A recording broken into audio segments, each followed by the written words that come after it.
country.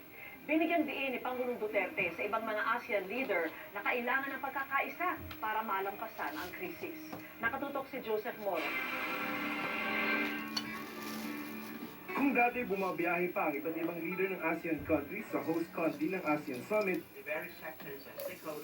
ngayon sa pamamagitan na lamang ng video conferencing, lumuhok si Pangulong Duterte at iba pang ASEAN leaders dahil sa COVID-19 pandemic. May programa pa rin naman para sa pagbubukas ng 36 ASEAN Summit sa Vietnam. Mapapansin na walang nakamask at halos walang social distancing ang mga performers at participants mula sa host country. Hindi kasi tulad ng maraming bansa, 352 lamang ang kaso ng COVID-19 sa Vietnam, base sa datos ng World Health Organization.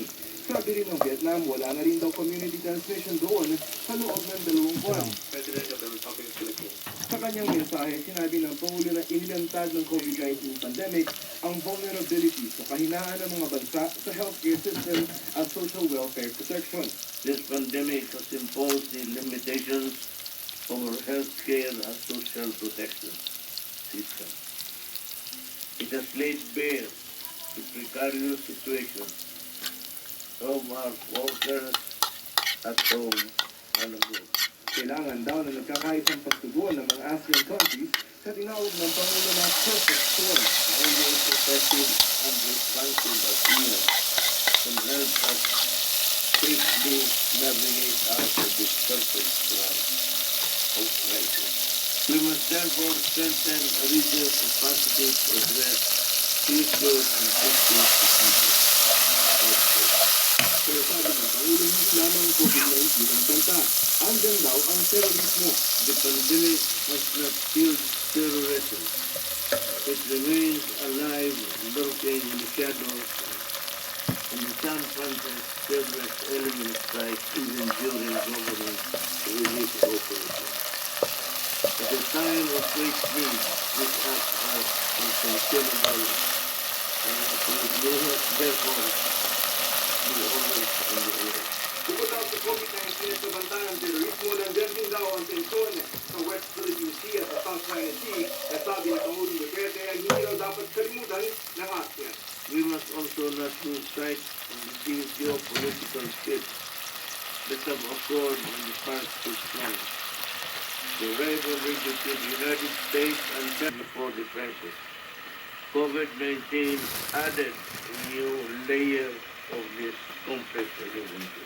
Sabi mo, kahit daw may COVID in sa South China Sea, Even a region struggle to contain COVID-19, alarming incidents in South China Sea occurred. We call on the parties to refrain from escalating tensions and abide by the responsibilities under the international law. ang mga bansa sa ASEAN dapat maging wais sa pagalaw. The great powers will continue to draw us into their respective camps. We should continue to nimbly engage in ways that most of us will benefit. Ang bansang Vietnam na host ng ASEAN ngayong taon ay tulad ng Pilipinas na isa ring claimant sa South China Sea. Ang Vietnam ay isa sa mga kumukontra sa mga aktibidad ng China sa South China Sea. Sabi ni Presidential Spokesperson Harry Roque, marami sa mga ASEAN countries na nagpahayag ng kanilang posisyon sa South China Sea. At kapareho pong sinasabi nila, kinakailangan po ibigay natin ang ating atensyon dun sa pagbubuo ng Code of Conduct sa South China Sea para maiwasan pa ang atigwaan at kinakailangan sumunod po sa rule of law, lalong-lalo na sa UN Convention on the Law of Sea. Samantala, dagdag naman ni Roque na nag-iisipan na rin ng mga ASEAN countries na buksan ang kanilang borders sa mga negosyante. May dalawang mga head of state po na nagbanggit na dapat simulan ng pag-uusap dun sa business travel subject to health restrictions. Joseph Moro, nakatutok 24 oras. Ang ulat panahon ng ekspertong ito na Daniel Mangpangit Cruz.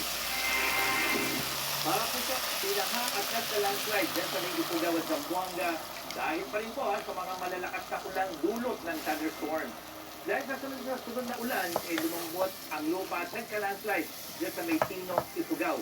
Nagsasagawa noon ng road widening project ng gumuho ang lupa at natumba ang mga puno. stranded tuloy yung mga Amoy motorista. MI.GORENG. Diyan naman sa may Zamboanga del Sur, matindi ang baha dyan sa may bayan ng Pumalarang dahil din po sa malalakas na ulan. Sa mga liblib na lugar, umabot pa na hanggang bewang ang baha at inabot din ng tubig ang Pumalarang Central Elementary School. At ngayong weekend, mga kapuso, manatiling I am ready sa mga pagulan na may kasamang hulog at kidlat. At ito ay dahil dito sa Intertropical Convergence Zone o yung IEZZ. Sa Luzon, buong weekend ang magulan dyan sa Calabarzon, Bicol Region kasama ang Mimaropa at magulan na rin tuwing hapon sa malaking bahagi ng Luzon. At may mga malalakas na ulan mga kapuso paghapon. Sabado yan dito sa may Ilocos Region at Central Luzon. Pagdating ng linggo, may mga pag-ulan pa rin maghapon dyan sa may Southern Luzon. Mas malalakas ang thunderstorm sa linggo ng hapon, Northern Luzon, Central Luzon, hanggang dyan sa may Calabarzon. Sa Visayas, matatansyat ang ulan ngayong weekend, maghapon yan, malalakas ang ulan sa may Panay Island, Negros Provinces, maging sa Cebu at Bohol, araw ng Sabado yan. At sa linggo, umaga pa lamang mga kapuso, may malalakas na ulan na dyan sa may Western Visayas. Sa Mindanao, buong weekend maulan sa mga isla ng Sulu at maulan na rin pagdating sa hapon hanggang sa gabihan sa malaking bahagi ng Mindanao at makikita niyo yung malalakas na ulan na yan, yung orange at pula. Yan yung mga nagdadala ng mga biglaang pagbaha. Maging araw ng linggo, maghapong may chance ng malalakas na ulan sa malaking bahagi ng Mindanao. Sa Metro Manila, ulap at posibleng may ulan tuwing hapon at gabi, araw ng Sabado at Linggo at mga kapuso. Dahil maulap, bahagyang bababa yung ating init factor. Mga kapuso, huwag kalimutan ang I Am Ready sa Double B. Alas 9 hanggang alas 10 ng umaga tuwing Sabado sa Super Radio DZBB. Radyo na, hindi pa.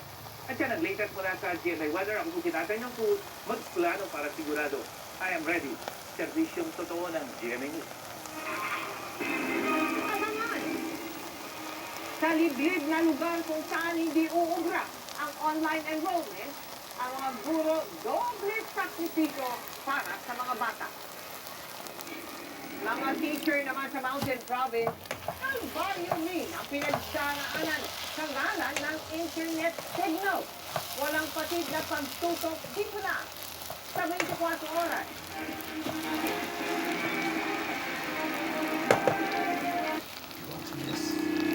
Something exciting is coming your way. It's bigger, faster, better. Introducing the Giga Life. A life where you can enjoy fast downloads of the Korean novellas you love. So you're always ready to binge watch. How can you achieve this? Simple and smart, of course. These days, we need stronger immunity. Take PANSIT. With its superior combination of zinc, vitamin A, C, and E, activates 140% more white blood cells to help strengthen immunity. Do it with PANSIT. Yun na yan. Mabango ba yan? Try nyo siya. Laki ng pink perfume. Bango. Downy detergent. Tanggal naman siya. May perfume boosters pa. Sparkling clean. Sumasabog bango. Downy detergent. Now in liquid. Using PANSIT for head and shoulders. It removes 100% of dandruff via HC. Hindi naging soap na tayo. Now available in empty odor. Nahuhuli sa pagsantas? Plus Aviasure Plus with 37 growth nutrients and triple protein complex. Scientifically designed to ensure you can lose weight and immunity. Aviasure Plus. Viruses assured. Nagdadala kayo ng sakit sa Pilipinas. Gawing ang katapat nyo.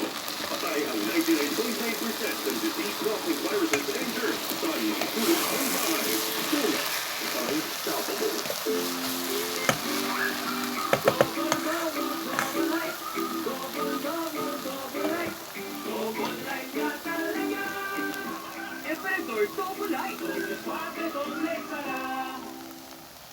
Frequent hand washing is the first line of defense against germs. Pero hindi lahat ng sabon pareho.